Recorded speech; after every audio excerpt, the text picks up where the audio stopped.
Hello and welcome back to the Polaris Travel Health Podcast. Thanks for tuning in with us this week. We're going to talk about leptospirosis today.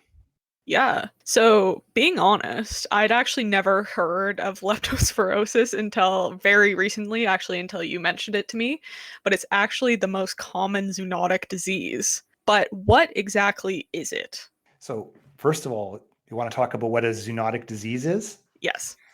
So was that a word you knew before, Jayden, or no? Yes, well, I did know that, animals are like good vectors and reservoirs for disease, but I didn't know like what this specific one was. Yes, okay. So yeah, it basically is a disease that jumps from animals to humans. And we know that this leptospirosis is caused by a leptospirobacteria, which is actually a spirochete, which is a strange little spiral. If you look at it on a microscope, it's a spiral-shaped bacteria. And it can come from a whole bunch of different kinds of animals when it comes right down to it. And then it acts sort of as a reservoir for the disease. I can't believe we've made it to 9 podcast episodes without me, showing my age to a degree. And I maybe showed my age in other ways, but by making a Simpsons reference. So I don't know if anyone out there has ever remembered the classic old episode of the Simpsons where I believe Lisa's teacher had a bad breakup, and then she ended up saying that she was she didn't have leptospirosis, but she had some other illness that it was caused by a spirochete, a spiral-shaped bacteria. And so anyway, I remember when she came back from her absence, Ralph drew her a picture of, I hope you feel better. Here's a drawing of a spirochete. Anyway. So whenever I hear spirochete, I instantly think of Ralph from The Simpsons. Well, I can't say that I've ever actually seen that episode. It was way before you were born, Jayden. I'm sure that show's been on for a very long time. Yeah. A very long time. So, being that this is kind of like, as I mentioned, the most common zoonotic infection, how common is it worldwide and kind of like where we live in North America? I think in the numbers that you prepped up here, you talked about 1 million cases a year with 59,000 deaths. That probably sounds about right. You typically see it in tropical places. Right. Like you're thinking like Latin America, South Asia, Southeast Asia, Caribbean places. Like it's more a tropical warm weather kind of thing. If you think about North America, like there have been cases. Well, I guess I don't know. I guess you technically define Hawaii as North America. There have been cases in Hawaii. There have been cases in Puerto Rico, and we've definitely seen cases in Central America, which would be, I guess probably geographically one of the closer places and places we see people traveling to. Animals in Canada can get it, but I think human cases are pretty rare overall. Right.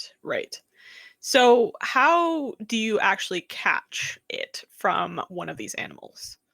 It's usually via contaminated soil or fresh water. Kind of like tetanus in the way that you would get it from a cut or something like that. But I think realistically speaking, the most likely way that you're going to acquire this is doing water activities, kayaking, rafting, anything where it involves freshwater exposure. So that would be the place. Like I'll put it to you this way: in practice, I have definitely seen people where we've talked about leptospirosis when people have actually come in for a travel consult with specific questions about it, because I can remember these guys, they were doing whitewater rafting trip in Costa Rica. Oh. And yeah, so they had already done a little bit of looking into it. And that was actually one of the main reasons that they came in, is because they were worried about leptospirosis. Right. So this isn't the type of disease that can kind of get passed directly from person to person. It's more you're in contact with like a contaminated sort of thing. Yes, correct. Okay. So what are the symptoms of leptospirosis? Like a lot of people feel minimal symptoms. And in sort of the acute phase, you can feel fever and chills and joint pains and gut stuff, like just, those kind of things where you feel lousy with a fever.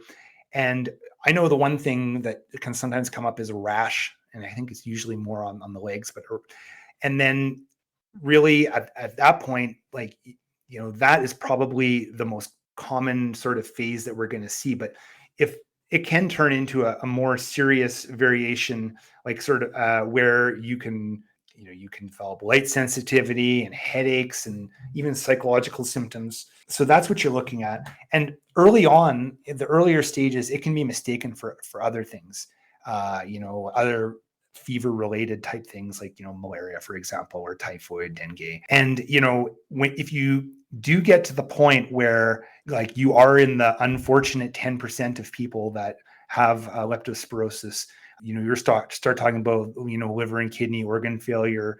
And if you get to that point, that's where the fatalities come in. So Right. So, how, when you do get into some of the more serious stages, unfortunately, how is leptospirosis treated? So antibiotics work for leptospirosis, Right. and earlier than later, just like any other antibiotic is better. The one that I think is most often given is doxycycline. Usually, doxycycline is an oral product, so it's just a matter of taking a treatment course of the antibiotics. And usually, I think a week to 10 days of treatment is usually sufficient. Right. Is there any sort of like bacterial resistance to any of the antibiotics at this point for leptospirosis? Not off the top of my head, I don't think so. I don't. I'm not sure if we've ever really run into it. Doxycycline has been the treatment of choice for treatment, but also for prevention. Because I think one thing I should probably mention here is that we do have the ability to prevent leptospirosis by actually taking doxycycline on a weekly basis. So Really? that's something that we should probably at least go over. And I remember our people that we talked about that were doing the whitewater rafting trip to Costa Rica. I did prescribe doxycycline for them, and the idea is that you take a dosage of usually 2 tablets once a week, and you start a few days before you go into the doing the high risk activity where you're going to be exposed to the water, and then you take it weekly while you're doing the activities. So it's not something we do very often, but certainly have done it before. Probably, I'm sure we'll do it again. But that is a very viable option that you can do if the perception is there is a higher risk, and we want to sort of do things preventatively. But yeah, I wouldn't recommend ordinarily like someone doing a whitewater rafting trip in the mountains or something to take this. But if you were going to one of these higher risk areas, it could be a thing. Right. So that kind of rolls into what I was going to ask you about next, which is how can you kind of protect yourself or prevent yourself from getting leptospirosis? Yeah, like really trying your best to avoid contaminated water sources is probably your best thing, but it's not always super obvious. You can't just look into the water and see spirochetes, right? Like that's not Right. really how it works.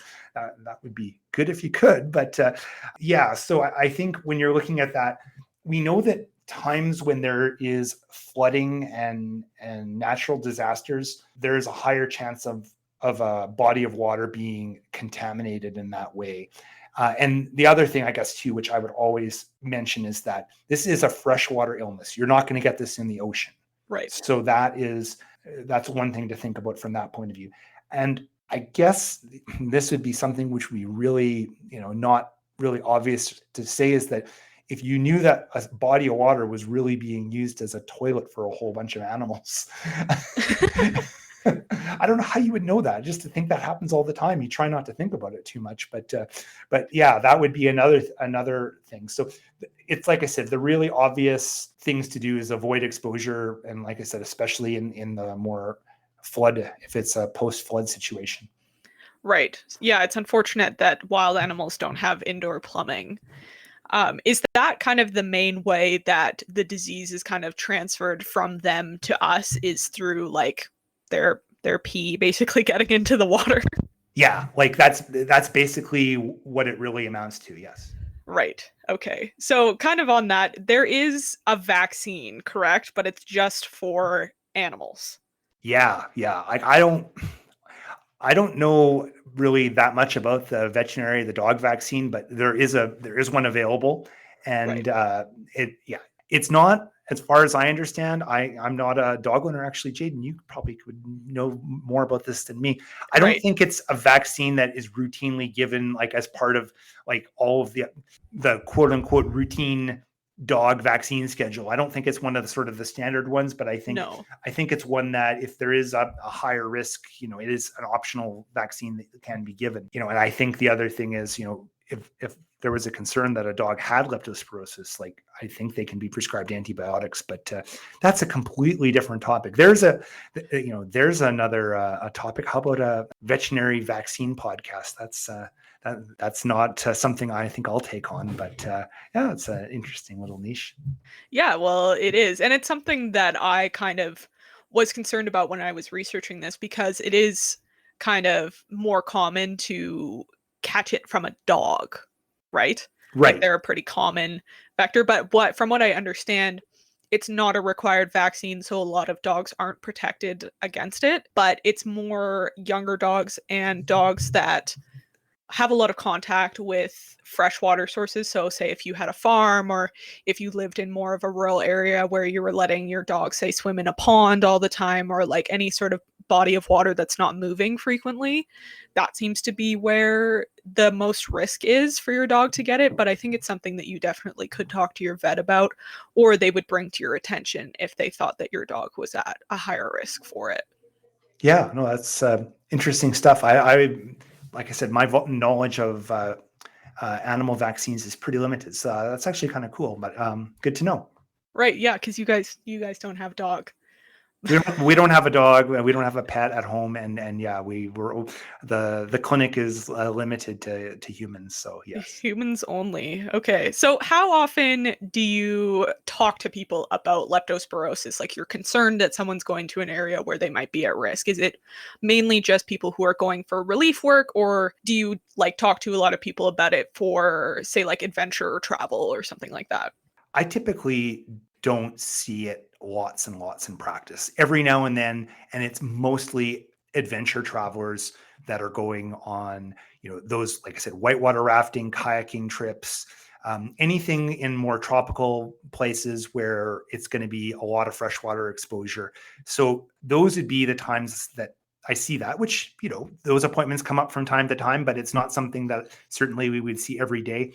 As far as relief workers, it does come up. We typically spend time talking about contaminated water in general and things like even with cholera and everything like that. Right. So it's a topic in those circumstances, but generally speaking, most relief workers are probably not spending tons of time standing around in contaminated water. They're usually doing things on the land to, construct or feed people and Right. all that sort of thing. So in the acute phases of a disaster, I'd say that it's probably not as much of a concern. I'm more concerned about them drinking contaminated water than spending a lot of time in it. But it would potentially be a thing for sure. But yeah, mostly the adventure travelers. Right. Right. Okay. Well, is there anything else that you kind of wanted to mention about leptospirosis? Anything, little fun facts or anything like that? Yeah, no, not really. I think it's something that is sort of a niche thing. Like it's not, again, not something you're going to talk about every day, but it is something to know. And yeah, there are certainly concerns about going into fresh water. I think in general, when you start talking about water activities, when you go into the ocean, there are jellyfish, there are tides and currents, and there are sharks and things that can eat you. So there's things that can bite you, things that can eat you, things like that. But from a disease standpoint, unless you're really in like contaminated waters, like it's not as much a bacterial viral type risk. But then when you start thinking about fresh water, that's actually where you're more likely to encounter various types of bacteria in the water, like things like leptospirosis and schistosomiasis is another topic that maybe could be another future podcast episode, but that's another example of an illness which is very common and it's a freshwater thing. So I think one conception or misconception that we run into from time to time is that, yeah, it's freshwater. In Canada, we wouldn't usually think twice about going into a lake, here locally about how many things are going to get me. But in some other countries, it is more of a concern. So it's just something that needs to be contemplated. Right, yeah. Normally, my biggest concern about getting into a body of fresh water is that there's going to be a weird little plant that touches my foot. Yeah. And or around here, how warm is the water? Because let's face it, it's usually not that warm. So true. And it really doesn't get any warmer in the summer than it is in the like fall or winter. Agree. Yeah. All right. Well, thanks everybody for tuning in to this week's edition of the Polaris Travel Health Podcast. A reminder that the information and advice provided in this podcast are not a substitute for live medical advice, nor is it veterinary advice tailored to your itinerary and medical history. If you have questions or want to book an appointment, please head over to our website, www.polaristravelclinic.ca. Also, check us out on Twitter at Polaris Travel RX and our Facebook page as well. We hope you'll tune in again with us next week. And thanks very much, Jayden. And I actually want to throw in one more thing here. Jayden is off to school, and she's been with us for the summer, and she has been the driving force. I've been the idea part of the podcast, but she's been the driving force of making this all happen. I've wanted to do a podcast for years, but actually bringing her in, she has really taken the reins of this. And I want to thank you very much. And, you've done a lot of good things around the clinic over the summertime, and best of luck in school in the fall. By the time we hear this episode, it's going to be in the can for a week or so, and you'll already be back in school. Yes. I'm really, thanks. And the plan right now is we are going to be doing more episodes when school allows. So I don't want to make it sound like this is the last episode. Yeah, you're not getting rid of me just yet. Yeah. But anyway, I just want to say thanks again. Well, thank you. Now I can finally call myself a producer. Correct. All right. Well, thank you guys.